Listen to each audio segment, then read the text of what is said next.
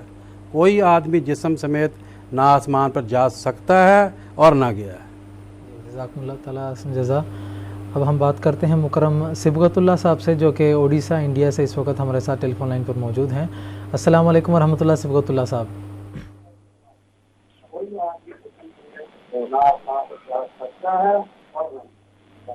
صبغت اللہ صاحب، آپ ٹیلی فون کے ذریعے سے ہم سے بات کریں، ٹیلی ویژن کی آواز کو بند کر دیں۔ آپ موجود ہیں لائن پر؟ ہم ان کے ٹیلی فون کال کو اس وقت ڈسکنیکٹ کرتے ہیں، دوبارہ آپ سے رابطہ کرنے کی کوشش کریں گے۔ اس وقت ہم بات کریں گے مکرم آصف چغتائی صاحب سے، جو کہ لنڈن سے اس وقت ہمارے ساتھ ٹیلی فون لائن پر موجود ہیں۔ السلام علیکم ورحمۃ اللہ محمد آصف صاحب۔ آصف صاحب کے ساتھ بھی ہمارا رابطہ نہیں ہو رہا ہے، بہرحال ہم اپنے پروگرام کو آگے جاری رکھتے ہیں۔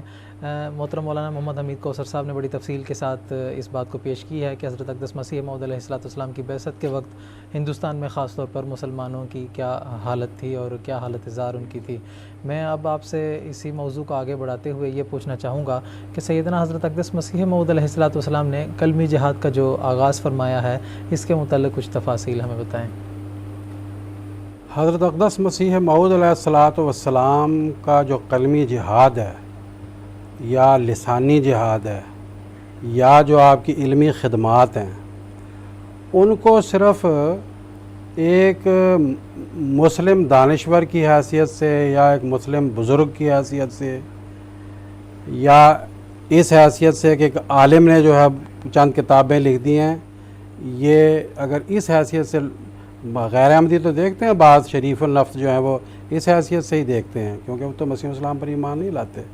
لیکن اصل حقیقت یہ ہے کہ حضرت اقدس مسیح موعود علیہ السلام کا جو یہ علمی اور قلمی جہاد ہے، لسانی جہاد ہے،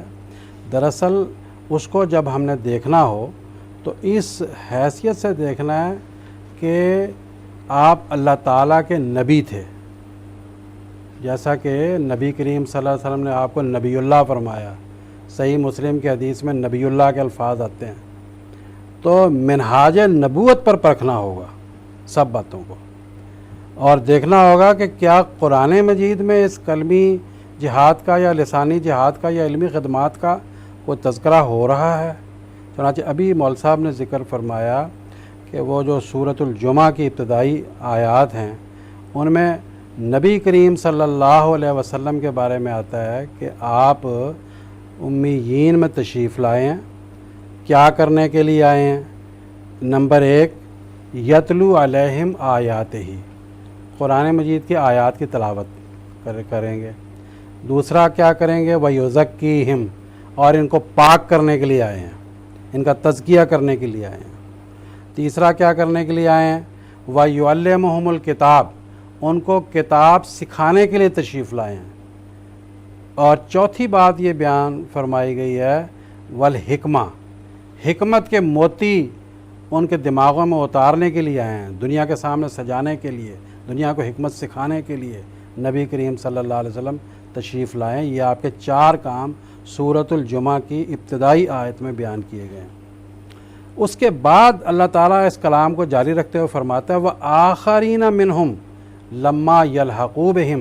وَهُوَ الْعَزِيزُ الْحَكِيمُ، اور نبی کریم صلی اللہ علیہ وسلم کی یہ بعثت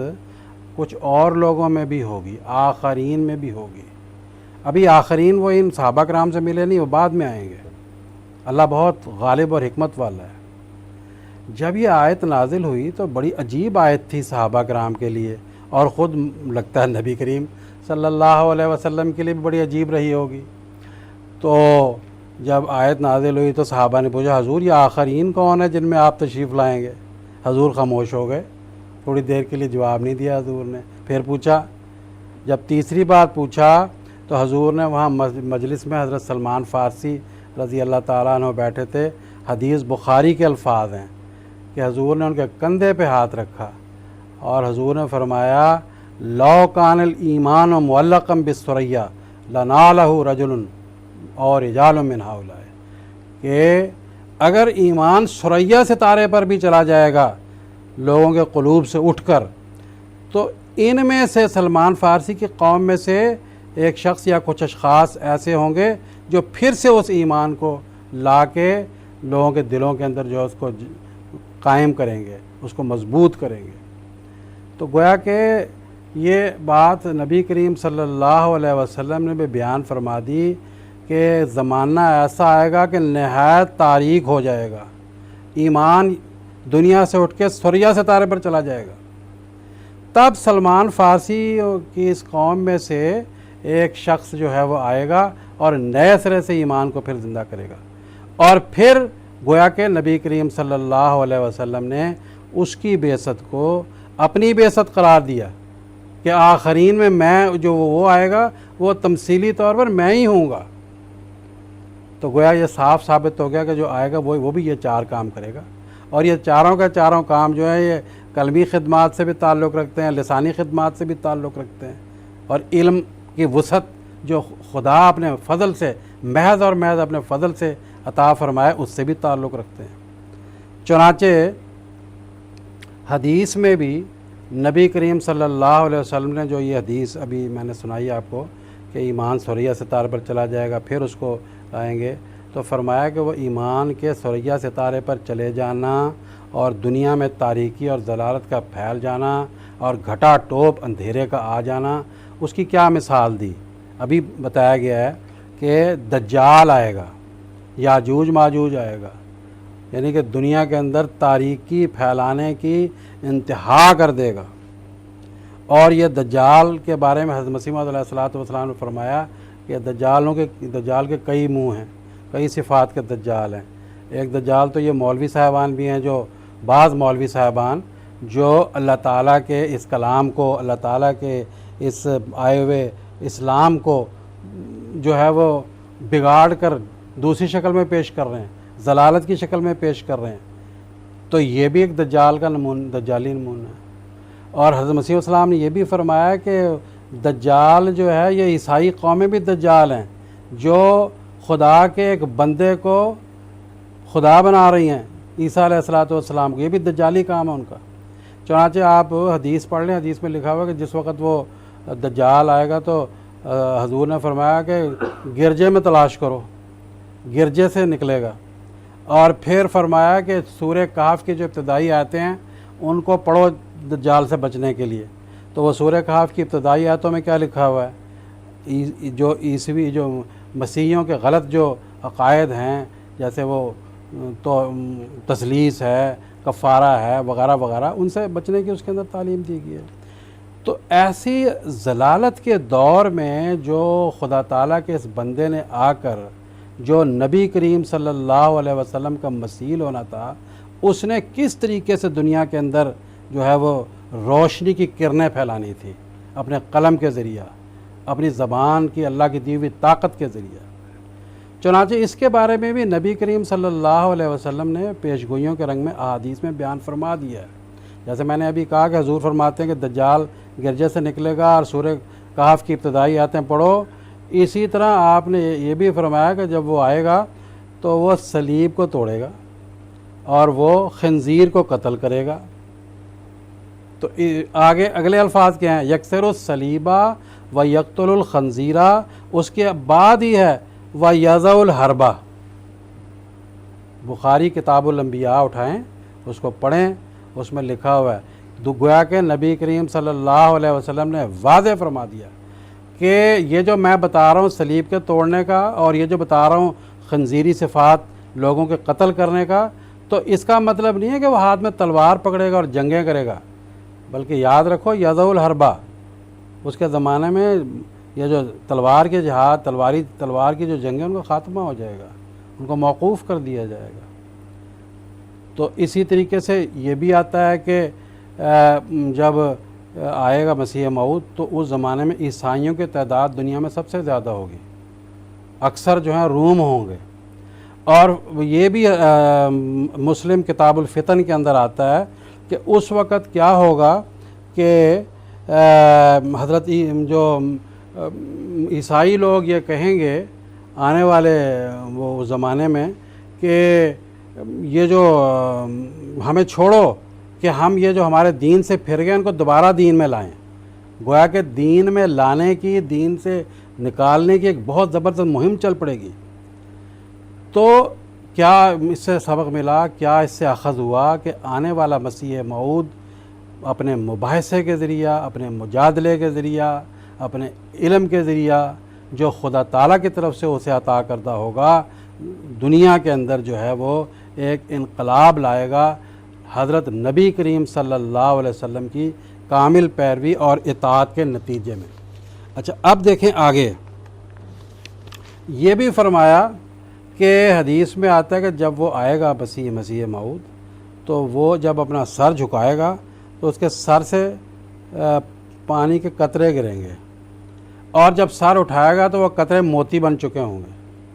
یہ بھی دیکھیں ایک تمثیل ہے کہ جب انسان لکھنے کے لیے کچھ بیٹھتا ہے تو وہ سر جھکا کے ہی بیٹھتا ہے،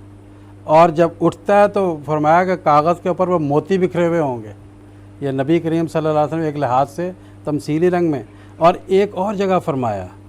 کہ جب وہ مسیح موعود آئے گا تو اس کی سانس سے جو ہے وہ انکار کرنے والوں کی موتیں ہو جائیں گی. اور کہاں تک جائے گی اس کی سانس، اس کے انفاس کا اثر کہاں تک ہوگا؟ جہاں تک اس کی نظر جائے گی. گویا کہ اس کے جو منہ سے نکلنے والے کلمات ہیں، جو اس کے ملفوظات ہیں، ان کے متعلق فرمایا کہ ان کا اتنا اثر ہوگا. چنانچہ حضرت اقدس مسیح موعود علیہ الصلاۃ والسلام کو اللہ تعالیٰ نے الہاماً یہ بات بیان فرمائی. میں یہ تفصیل اس لیے کر رہا ہوں کہ آگے ہم نے یہ لمبا سلسلہ چلانا ہے مسیح السلام کی تحریرات کا جو آپ نے بیان فرمائی ہیں. ان تحریرات کو جب بھی ہم نے دیکھنا ہے، چاہے ہم احمدی ہیں کہ غیر احمدی ہیں، ہمیں اس نظر سے ہم دیکھیں گے تو ہمیں ساری بات سمجھ میں آئے گی. چنانچہ حضرت مسیح موعود علیہ الصلاۃ والسلام نے اپنے ان جو اللہ تعالیٰ نے الہاماً فرمایا آپ کے ان ملفوظات اور مکتوبات کے بارے میں. فرمایا نفخت فیک من لدن روح الصدق، کہ میں نے اپنے جناب سے تیرے حضور میں سچائی کی روح پھونکی، جس سے تو لکھتا ہے، جس سے تو کلام کرتا ہے. آگے فرمایا کتاب الولی ذوالفقار علی، یعنی اس ولی کی جو کتابیں ہیں یا کتاب ہے، یہ حضرت علی رضی اللہ تعالیٰ عنہ کی جو تلوار جس کا لقب ذوالفقار تھا ویسی ہے، دو دھاری ہے. یعنی ایک دھار اس کی مسلمانوں پہ اثر کرنے کے لیے، دوسرا بیرونی دنیا پر اثر کرنے کے لیے. تو جیسے نبی کریم صلی اللہ علیہ وسلم فرمایا تلوار، یہاں پہ بھی تلوار ہے. جیسے وہاں تمثیل بتائی، یہاں پہ بھی تمثیل آ گئی کہ مراد تلوار سے یہ نہیں لڑائی والی تلوار، بلکہ مراد کیا ہے؟ یہ علمی تلوار ہے، دلائل اور براہین کی تلوار ہے. اور پھر فرمایا دیکھو اللہ تعالیٰ نے اس عاجز کا نام سلطان القلم رکھا ہے، قلم کا بادشاہ، اور میرے قلم کو ذوالفقار یعنی علی کی تلوار فرمایا. اور پھر آپ کے اس کلام کے بارے میں، آپ کے اس قلمی جہاد کے بارے میں اللہ تعالیٰ نے آپ کو کیا الہام فرمایا؟ اللہ فرماتا ہے آسمان سے دودھ اترا ہے، اس کو محفوظ رکھو. یہ دودھ ہے خدا کی طرف سے نازل ہوا. یہ اس لیے ہم بیان کر رہے ہیں کہ یہ اللہ کے کلمات ہیں، اللہ نے اپنے مسیح موعود علیہ الصلاۃ والسلام کو الہاماً فرمائے ہیں. اس لیے وہ لوگ جو ابھی اس کشتی کے اندر سوار نہیں ہیں یا کسی قسم کے شک و شبہ میں گرفتار ہیں، ان کو اس خدا کے مسیح موعود کے ان کلمات کو خدائی کلمات تصور کرنا چاہیے، اور ان پر ویسے ہی ایمان لانا چاہیے جیسے اللہ تعالیٰ کی طرف سے آنے والے الہامات پر ایمان لانا ہر ایک صاحب ایمان کا، ہر ایک صاحب فراست کا فرض ہوتا ہے. چنانچہ نبی کریم صلی اللہ علیہ وسلم نے، جیسے میں نے حدیث بتائی، بہت سی حدیثوں میں آ گیا، آپ کے الہامات بھی آ گئے. حضرت مسیح موعود علیہ الصلاۃ والسلام کے خواب آئی جس وقت ابھی آپ نے اپنی کتاب جو ہے وہ بخاری براہین احمدیہ لکھی. خواب یہ آئی آپ فرماتے ہیں کہ میں نے خواب میں دیکھا کہ ایک مکان ہے بہت بڑا اور بڑی چہل پہل ہو رہی ہے، تو میں بھی اس میں داخل ہوا تو مجھے ایسا لگتا ہے کہ نبی کریم صلی اللہ علیہ وسلم اس مکان میں تشریف فرما ہے۔ میں لوگوں سے پوچھتا ہوں حضور کہاں ہیں، تو وہ ایک کمرے کی طرف اشارہ کرتے ہیں کہ وہاں چلے جاؤ۔ چنانچہ جب میں حضور کے طرف جاتا ہوں میں دیکھتا ہوں بڑا ہی جلال اور جمال سے بھرپور چہرہ، نہایت خوبصورت، میرا دل اس چہرے پر قربان ہونے کو چاہتا ہے۔ تو میں آگے ہوا تو حضور میرے ہاتھ میں کتاب تھی، حضور نبی کریم صلی اللہ علیہ وسلم میرے سے پوچھتے یہ کیا ہے؟ تو فرماتے ہیں میں نے کہا کہ یہ ایک میری کتاب ہے جس کا نام میں نے قطبی رکھا ہے۔ تو حضور نے وہ کتاب میرے سے لی اور فرمایا کہ جب کہتے ہیں کہ جب حضور نے وہ کتاب لے لی میرے سے تو اس کتاب وہ کتاب ایک پھل کے مشابہ ہو گئی۔ مسیح السلام فرمایا کہ مجھے لگتا ہے جیسے امرود کوئی ہوتا ہے اس کی طرح، لیکن وہ بقدر تربوز کی ہے۔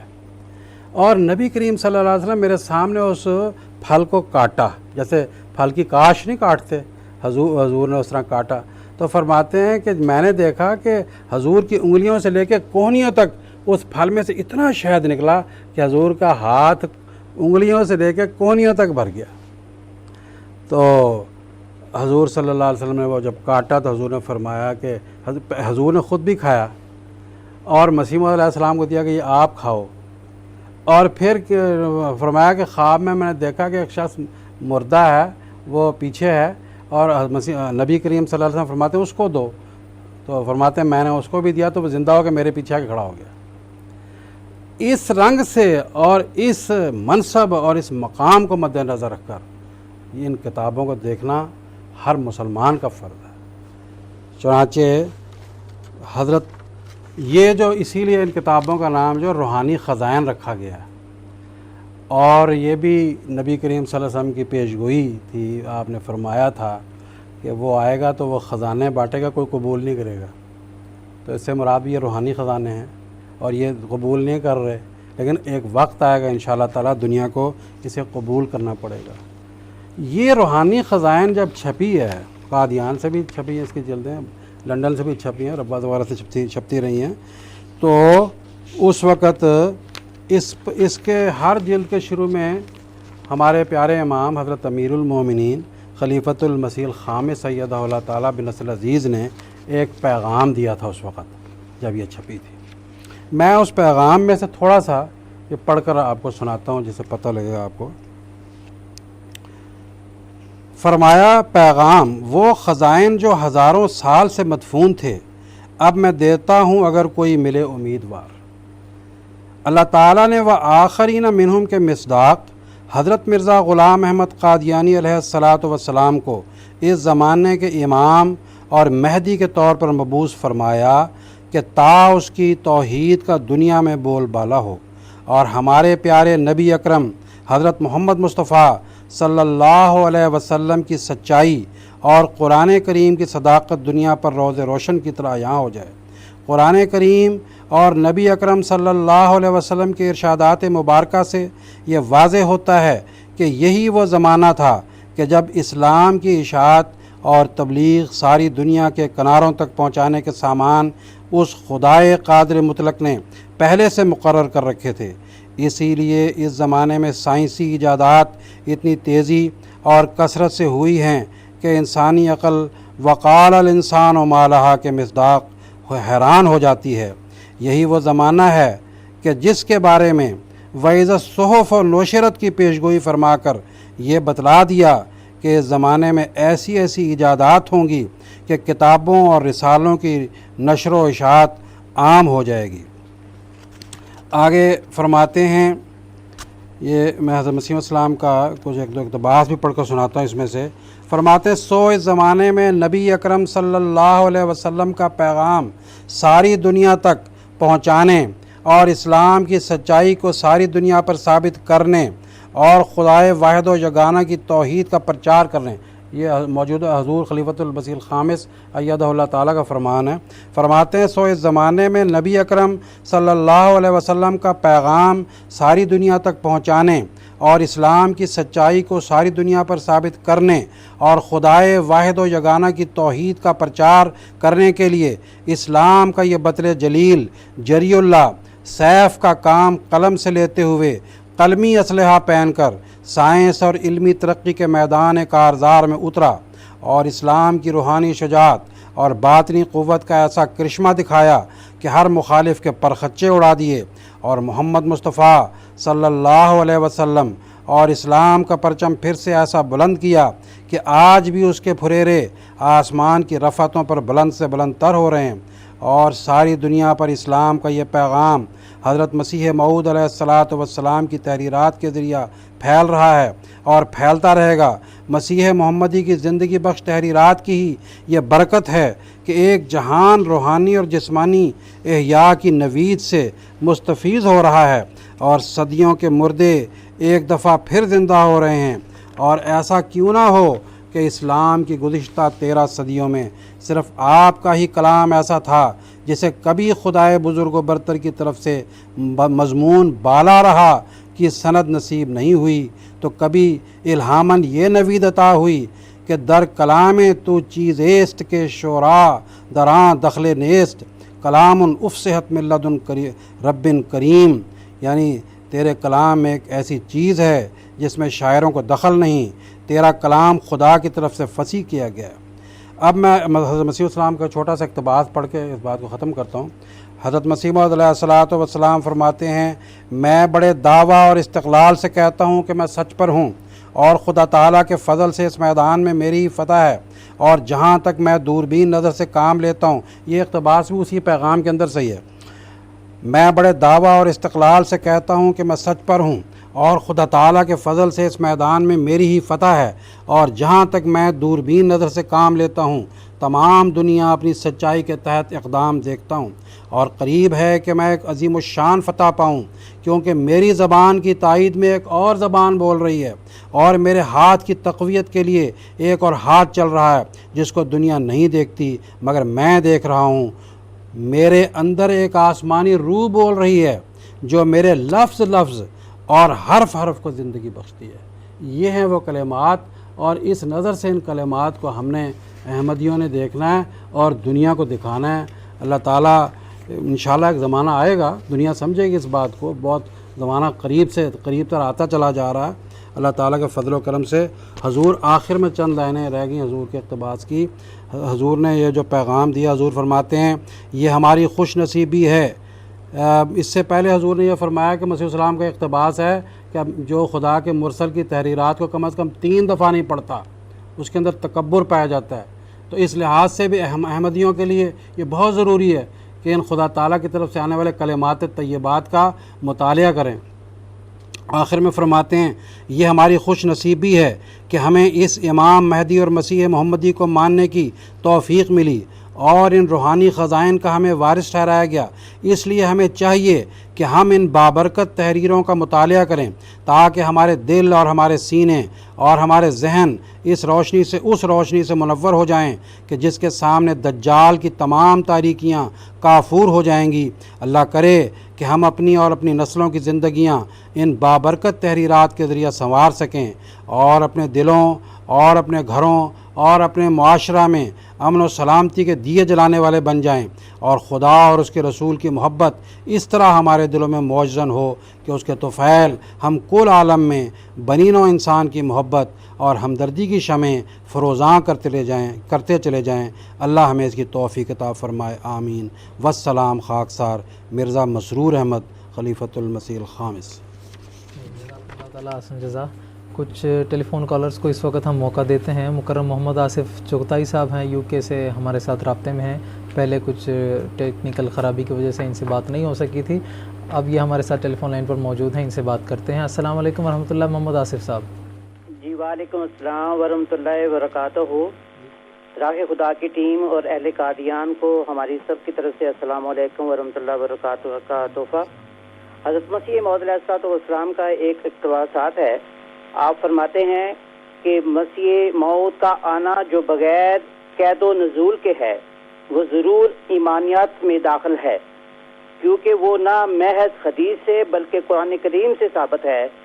اس لیے اس کا انکار کفر ہے، اور جو شخص اس امت کے آخری مسیح کا منکر ہے وہ قرآن کا منکر ہے، اور گو حضرت عیسیٰ علیہ السلام کا آنا آسمان سے حقیقت اسلام سے کوئی تعلق نہیں رکھتا، مگر اس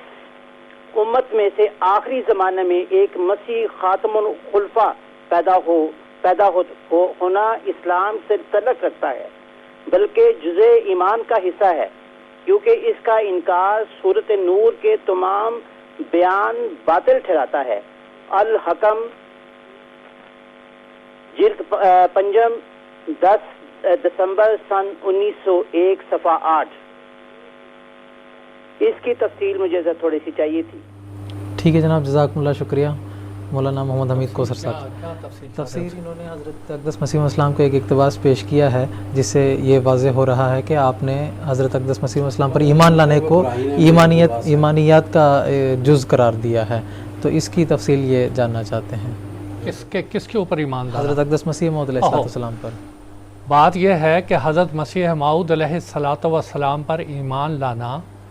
یہ تو قرآن مجید سے ہی ثابت ہے کہ جتنے بھی اللہ تعالیٰ کے انبیاء آ رہے ہیں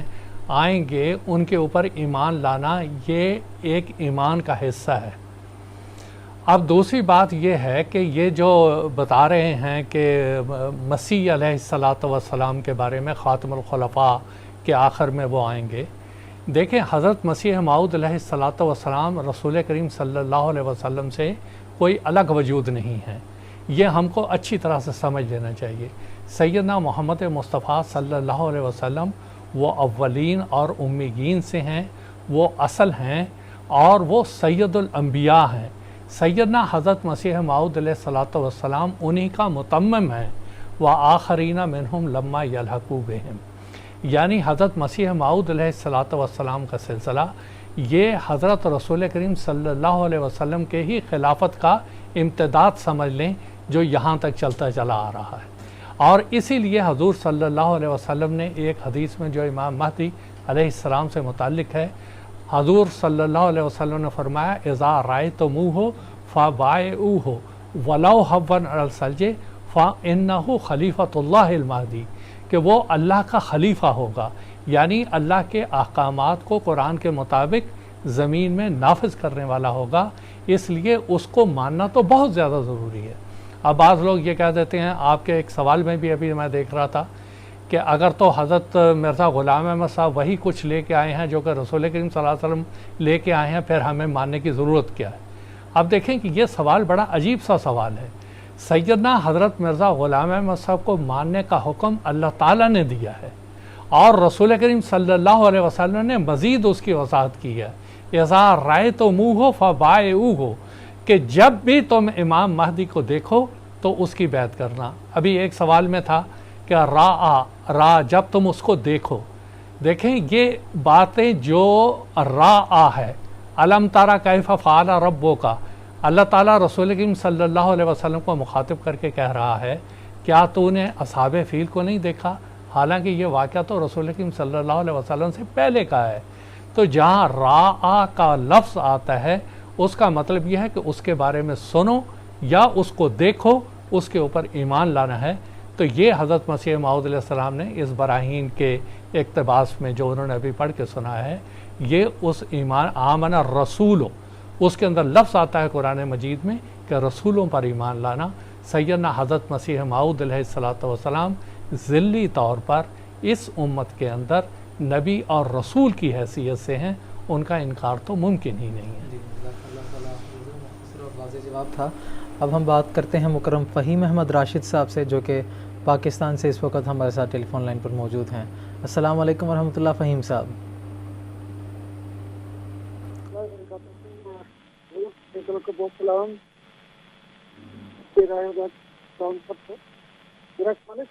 صحیح نہیں آ رہی ہے، آپ اگر اپنے سوال کو دہراتے ہیں تو بہتر ہوگا۔ تخلیق آدم کے بارے میں ہمارا کیا نظریہ ہے؟ وہ پہلے انسان تھے یا ان سے پہلے؟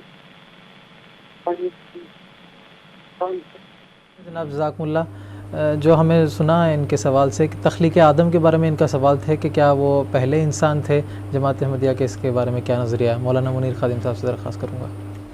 دراصل جو آج ابھی ہم لے کے بیٹھے ہیں سارا، یہ بات بھی اسی کا ایک حصہ ہے کہ مسلمانوں کے اندر قرآن مجید کی صحیح تفسیر نہ سمجھنے کے نتیجے میں، اسرائیلیات کو اپنی تفسیر کے اندر داخل کرنے کے نتیجے میں بعض ایسی باتیں آ گئی تھیں جو آج کے اس دور میں حضرت اقدس مسیح موعود علیہ الصلوۃ والسلام نے اللہ تعالیٰ سے علم پا کر دنیا کے سامنے پیش کی ہیں. ان میں سے ایک بات یہ بھی جیسے ابھی انہوں نے بیان کیا، کیا کہتے ہیں آدم کی پیدائش، تخلیق آدم کے تعلق سے. اچھا آدم علیہ الصلوۃ والسلام کیا پہلے انسان تھے؟ اچھا سوال یہ ہے کہ حضرت آدم علیہ الصلوۃ والسلام پہلے انسان نہیں تھے. حضرت مسیح علیہ السلام نے یہی فرمایا ہے جو آپ نے صحیح تفسیر پیش فرمائی ہے. اور اس کے لیے اگر یہ احمدی ہوں گے اللہ کے فضل سے تو حضرت مسیح علیہ السلام کی تفسیر اور حضرت مسلم موعود رضی اللہ تعالیٰ عنہ کی جو تفسیر ہے اس حوالے سے اس کو پڑھیں. اس میں صاف لکھا ہوا ہے کہ حضرت آدم علیہ السلام خدا تعالیٰ کے پہلے نبی تھے. تو نبی تو انسان ہو تو انسانوں پر نبی آتے ہیں،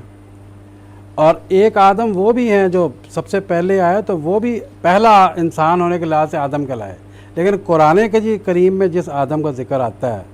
کہ بھئی اللہ فرماتا ہے میں ان کو خلیفہ بنایا، فرشتوں کو کہا کہ تم ان کے آگے سجدہ کرو ہیں، تو یہ خدا تعالیٰ کے پہلے نبی تھے اور خدا تعالیٰ کے اس دنیا میں سب سے پہلے شرعی نبی تھے. اور ایک پہلی کتاب جیسے ہوتی ہے، اسکول میں بچہ جاتا ہے تو اس کے سامنے پہلی کتاب رکھی جاتی ہے،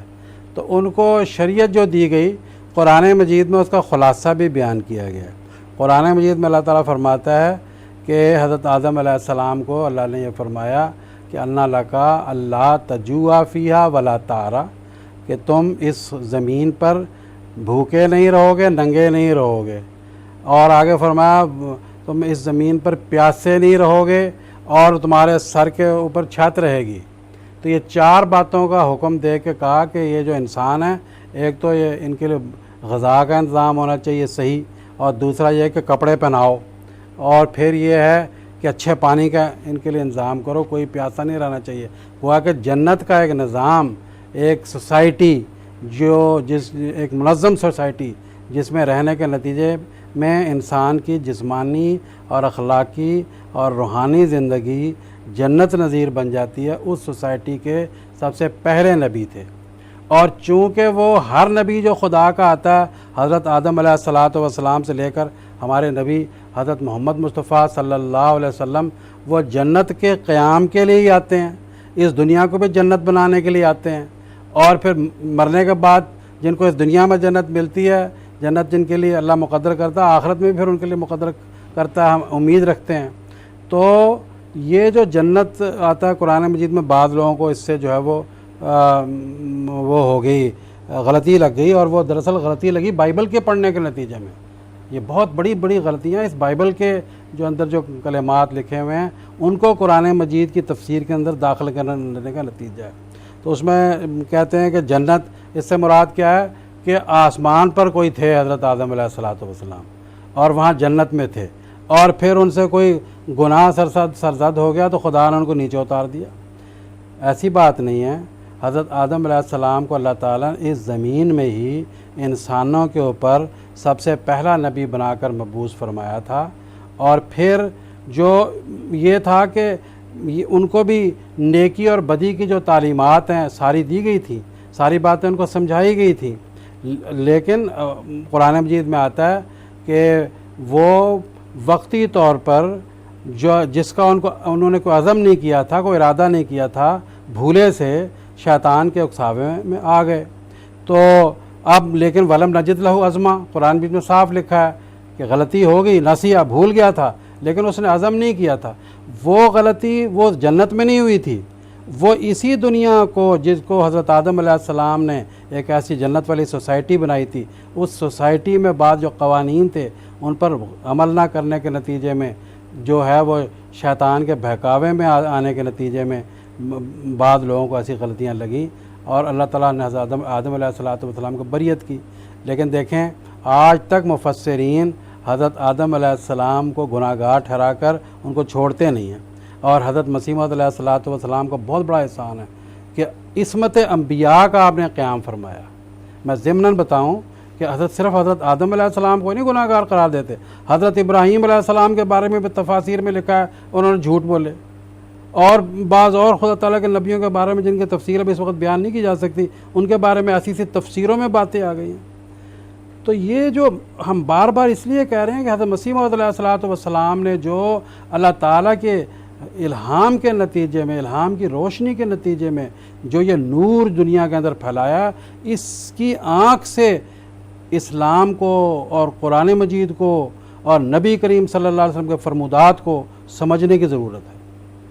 تو بہرحال جو انہوں نے فرمایا تھا کہ کیا آدم علیہ السلام پہلے نبی تھے، پہلے انسان تھے؟ پہلے انسان نہیں تھے بلکہ پہلے نبی تھے. اور یہ جو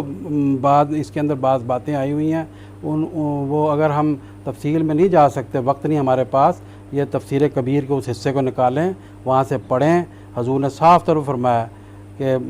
ابلیس کا کیا مطلب ہے، شیطان کا کیا مطلب ہے، حضرت آدم علیہ السلام کے غلطی کر جانے کا کیا مطلب ہے، پہلے انسان. اچھا ایک بات اور، یہ بات ختم ہوگی کہ اور بھی کوئی ہے؟ اچھا مکمل کر لیتا ہوں. تو یہ جو حضرت آدم علیہ السلام کے بارے میں یہ بھی بتاتا ہوں کہ اگر یہ جب تفسیر کبیر پڑھنے جائیں گے تو تفسیر کبیر میں جو حضرت مسیح موعود علیہ السلام کی بتائی ہوئی روشنی کے نتیجے میں حضرت مسلم موعود رضی اللہ تعالیٰ نے فرمائی ہے، لکھی ہے، اس میں آپ نے یہ بات بیان فرمائی ہے کہ دیکھو بعض مسلمان یہ کہتے ہیں کہ آدم کی جو بیوی تھی